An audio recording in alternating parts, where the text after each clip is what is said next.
Something CIA related కుట్ర ఏదో జరుగుతుందన్న అనుమానం ఉందన్నమాట. ఎందుకంటే పక్కా ప్లాన్తో చేశారు, ప్రొఫెషనల్ కిల్లర్ అది ఎవరో చేసింది. దట్ మీన్స్ దాని వెనకాల చాలా పెద్ద కథే ఉన్నట్టు కనబడుతుంది. భవిష్యత్తులో తేలుతుంది ఏంటనేది.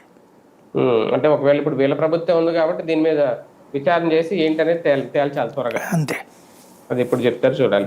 సరే, ఇక ఆంధ్రప్రదేశ్ రాజకీయాల విషయానికి వస్తే తాజాగా చంద్రబాబు నాయుడు గారు కొన్ని కీలక వ్యాఖ్యలు చేశారు. అందులో ప్రధానంగా స్థానిక ఎన్నికల విషయంలో ఇంకా తాత్సారం చేస్తున్నట్టు అనిపిస్తోందా? ఒక ఫిక్స్డ్ గా ఆగస్ట్ తర్వాత అని మొన్నటి వరకు అనుకున్నారు, ఇప్పుడు త్వరలోనే చూద్దాం, ఆగస్ట్ తర్వాత ఎన్నికలు ఉండేలా చూద్దాం, ఈ మాటలు వస్తున్నాయి. ఏంటి వాస్తవంగా నేరేటివ్ క్రియేషన్ అంటారు. ఎకో సిస్టమ్తో మనం పబ్లిక్ ఎలా ఆలోచించాలో మనం డిసైడ్ చేయడం. ఒకప్పుడు పత్రికలు టీవీలు ఉన్నప్పుడు వీళ్ళు ఎలా చెప్తే అట్లాగే, అంటే ప్రజలు ఎలా ఆలోచించాలో వీళ్ళు తమ వార్తల ద్వారా ఎస్టాబ్లిష్ చేసి మనల్ని మిగతా వాళ్ళందరూ దుర్మార్గులు, వీళ్ళే కరెక్ట్ అని పదే పదే నమ్ముకునేటట్టు చేశారు. సోషల్ మీడియా యుగంలో అది సాధ్యం కావట్లేదు.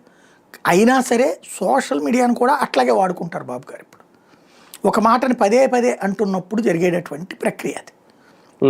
అందులో భాగంగానే ఇప్పుడు చేస్తున్నటువంటి వ్యాఖ్యలు. ఇంకేముంది, అయిపోయింది. నువ్వు అసలు ఎప్పుడైతే స్పెషల్ ఆఫీసర్లను పెట్టావో అక్కడే నువ్వు తప్పు చేసినట్టు కదా. స్పెషల్ ఆఫీసర్ పెట్టడం అంటే అర్థం ఏంటి? ఇప్పట్లో ఎన్నికలు నిర్వహించే ఉద్దేశం లేదా?